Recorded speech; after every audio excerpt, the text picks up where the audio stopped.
കൂടുതൽ വാർത്തകളും വീഡിയോകളും കാണാൻ ഈ ചാനൽ സബ്സ്ക്രൈബ് ചെയ്യുക. കൂടെ ബെൽ ബട്ടൺ അമർത്തുക.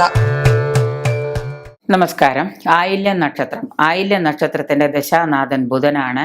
ഈ സർപ്പപ്രീതികരങ്ങളായ കർമ്മങ്ങൾക്കും വിഷസംബന്ധമായ കാര്യങ്ങൾക്ക് കച്ചവടം തുടങ്ങുന്നതിന് ഒക്കെ പറ്റിയ സർപ്പത്തിന്റെ നാളാണല്ലോ ആയില്യം. അതുകൊണ്ട് അങ്ങനെയുള്ള ദിവസങ്ങളൊക്കെ ചെയ്യുന്നത് വളരെ നല്ലതാണ്. ദശാനാഥൻ ബുധനാണ്. കേതു, ശുക്രൻ, സൂര്യൻ, ചന്ദ്രൻ, ചൊവ്വ ഇതൊക്കെയാണ് ഈ ക്രമത്തിലാണ് ഇവരുടെ ദശാകാലം പോകുന്നത്. അതായത് 9 വയസ്സ് വരെ ഇവർക്ക് ബുധദശയാണ്. സാമാന്യമായിട്ട് ഈ 9 വയസ്സ് വരെയുള്ള ബുധദശാകാലം ഇവർക്ക് കുറച്ച് ദോഷങ്ങൾ ഉണ്ടാക്കുന്നുണ്ട്. പിന്നെ അത് കഴിഞ്ഞതിന് ശേഷം വരുന്നത് കേതുവാണ് 7 വർഷം, പിന്നെ ശുക്രനാണ് 20 വർഷം, പിന്നെ അതിനുശേഷം ശുക്രൻ കഴിഞ്ഞാൽ പിന്നെ ആദിത്യൻ വരുന്നുണ്ട് 6 വർഷം, ആദിത്യൻ കഴിഞ്ഞാൽ പിന്നെ ചന്ദ്രൻ ഏതാണ്ട് 10 വർഷം, അത് കഴിഞ്ഞാൽ 7 വർഷത്തോളം ചൊവ്വ വരുന്നുണ്ട്, കുജദശാകാലമാണ്. അത് കഴിഞ്ഞാൽ പിന്നെ രാഹുവാണ് 18 വർഷം, അതിന് കഴിഞ്ഞാൽ പിന്നെ 16 വർഷം നമുക്ക് വ്യാഴദശയാണ്. അതോടുകൂടി ആയുസിന് ഏതാണ്ട് കാലം തീരുകയാണ്. പണ്ട് 120 വയസ്സ് വരെ ആയിരുന്ന ആയുസ്, ഇപ്പോൾ വ്യാഴം 16 വർഷത്തോടുകൂടി ദശാകാലങ്ങൾ ഇങ്ങനെയാണ് പോകുന്നത്.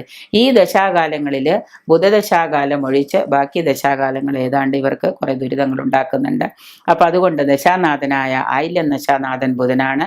ആയില്യ നക്ഷത്രക്കാര ജാതകത്തിന് ദേഹ ദൗർബല്യം ഉണ്ടാവുക, സർവാംഗ പീഡ, മേല് മുഴുവനും വേദന, തൈറോയിഡ് ഗ്രന്ഥികൾ പ്രവർത്തനരഹിതമാവുക, തൈറോയിഡിന്റെ അസുഖങ്ങൾ വരിക, ആജീവനാന്തം തൈറോയിഡിന് മരുന്ന് കഴിക്കേണ്ടതായ രോഗങ്ങൾ, വിഷാദ രോഗങ്ങൾ, വിഷരോഗങ്ങൾ, മാതൃതുല്യ കഷ്ടതകൾ, അമ്മയിൽ നിന്ന് രോഗദുരിതങ്ങൾ, അമ്മയുടെ പാരമ്പര്യമായിട്ട് ഇവർക്കും രോഗങ്ങൾ വന്നുവിടുക.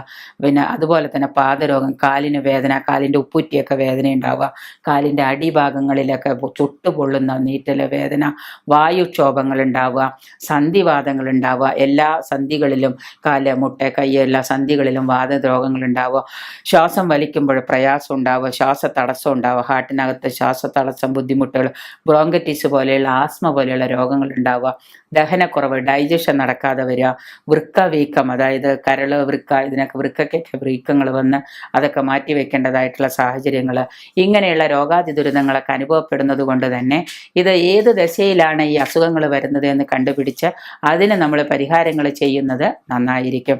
നാഗപഞ്ചമി ദിവസം കയ്പൻ പടവലത്തിൻ്റെ വേരെടുത്തിട്ട് 5 മില്ലി നീളത്തിൽ മുറിച്ചിട്ട് 5 മില്ലിമീറ്റർ നീളത്തിൽ മുറിച്ചിട്ട് അത് ഒരു 5 എണ്ണം എടുത്തിട്ട് അതൊരു ഭുജത്തിൽ മുക്കുറ്റി പോലെ ഇങ്ങനെ മടക്കി ഇങ്ങനെ കെട്ടിവെക്കുക. എന്നിട്ട് അത് ഭുജത്തിൽ ബന്ധിക്കുന്നത് വളരെ പരിഹാരമാണ്. ഒപ്പം തന്നെ മൃത്യുഞ്ജയ ഹോമം ചെയ്യുക. ശിവന്റെ അമ്പലത്തിൽ പോയിട്ട് മൃത്യുഞ്ജയ ഹോമം, മഹാമൃത്യുഞ്ജയ ഹോമം ചെയ്ത് മൃത്യുഞ്ജയ യന്ത്രവും നിങ്ങളുടെ ശരീരത്തിൽ ധരിക്കുന്നത് ഈ പറയുന്ന രോഗപരിഹാരങ്ങളാണ്. പൂർവ്വജന്മ ദോഷങ്ങൾ കൂടി ഉണ്ട് എന്നുണ്ട് കണ്ടുപിടിച്ച്, ജാതകത്തിൽ അങ്ങനെ ഒരു ദോഷം നിങ്ങൾക്ക് മുൻജന്മ ദോഷം ഉണ്ടെങ്കിൽ അതുകൂടെ കണ്ടുപിടിച്ച് അതിനൂടെ പരിഹാരം ചെയ്യുന്നത് വളരെ നന്നായിരിക്കും.